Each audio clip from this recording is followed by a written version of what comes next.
It's Demetrius with SMK Medical. As you know, surveys play a vital role in maintaining the standards of long-term care.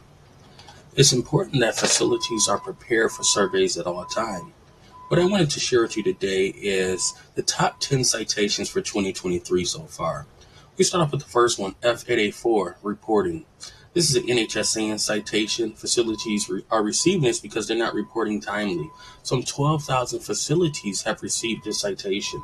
And as we know, this citation comes with a penalty. So if you're not reporting, you're costing, or your facility is causing, or your process is causing your facility thousands of extra dollars a year that it doesn't have to spend. As we know, facilities operate on a slim margin, right? A very slim margin. So to give out free money to CMS is really nonsense. You really want to evaluate your process just to make sure you have someone in place that can do the NHSN should somebody leave the facility or somebody goes on vacation. The next citation, F689, one of my favorite citations, free from accidents, hazards, supervision devices. Some 4,000 facilities have received this citation. One of my favorite citations because I often see falls lumped into this. When people fail to copy falls or correct falls or falls with injury, they'll tag it under the F689. Third one is F880. This is huge for us, right? Because a year and a half ago, infection prevention and control was at the top of the list. There were these focused COVID-19 surveys, and everyone was getting excited for F880. So kudos to the administrators, DON, and IP nurses who have worked to lower this citation. Some 3,000 nursing homes have still received this citation. If you haven't received it, keep doing the good work that you're doing.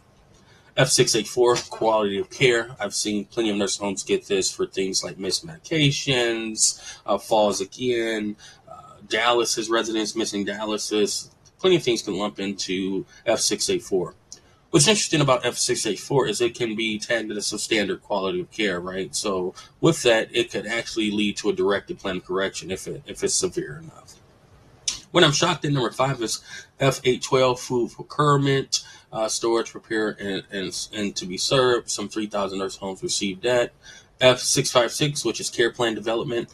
I often see this tag, but when I often see it associated with is some care plans that weren't developed within 48 hours, or care plans for residents who have dementia and there's not appropriate interventions on there.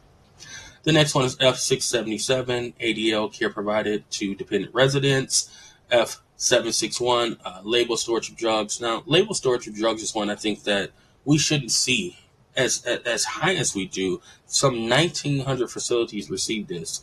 If you're doing card audits once a month and you have your pharmacists coming in quarterly at least, when they come in to do your copy, they should be checking these carts, and we should find that the carts are in tip-top shape for a survey. So the surveyor should not be finding anything that is mislabeled, old, expired, if we're actually doing our cart audits as we should.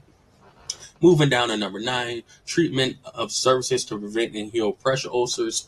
I often see that tagged with that F684, that quality of care there. And then the last one, I'll do a whole nother podcast because I'm very passionate about the F600 tags, right? So this is reporting alleged abuse. These citations that I've just named, these 10 citations, we can avoid. And we can avoid that easily by prepping. I tell people, if we don't practice, we play how we practice. And a part of practicing is preparing for survey.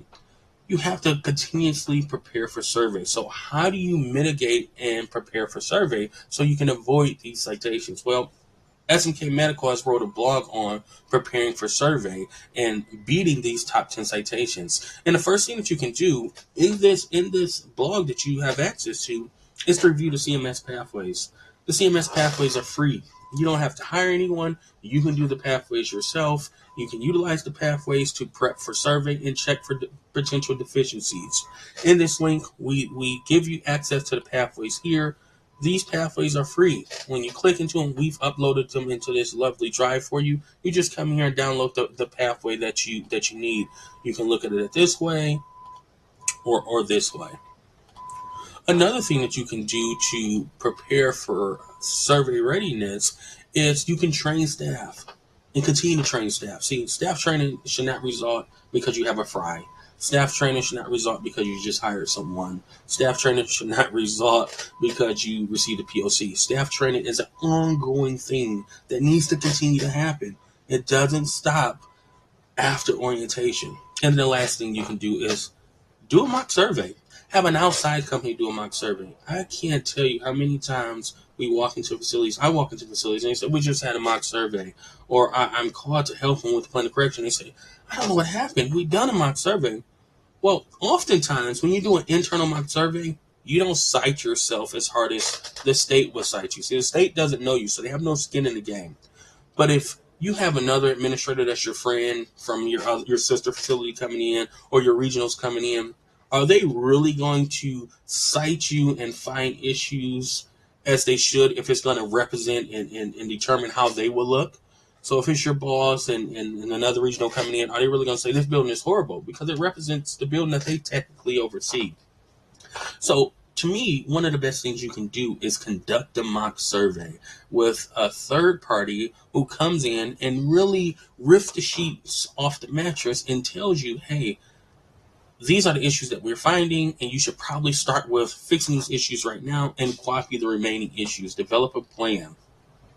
So what happens if you don't fix the issues? Well, we know citations come. They come in the form of a plan of correction. They come in the form of CMPs. They come in the form of denial of payments for new admissions. So we want to make sure that we fix these issues so we don't have any citations. The damage to the facility. Say your facility received an IJ. Now you have this IJ floating out there. People may not want to send their families to your facility.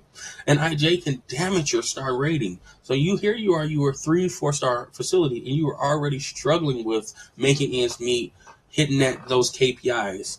You get an IJ, and now it tanks your quality measures, it tanks your survey measures, and now you're a 1-star facility. You're competing with hundreds of facilities in that state. Where do you now line up when someone wants to send their loved one to a facility?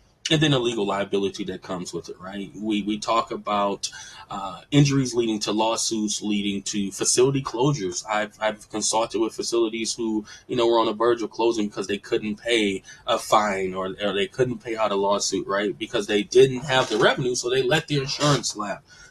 It happens in 2023.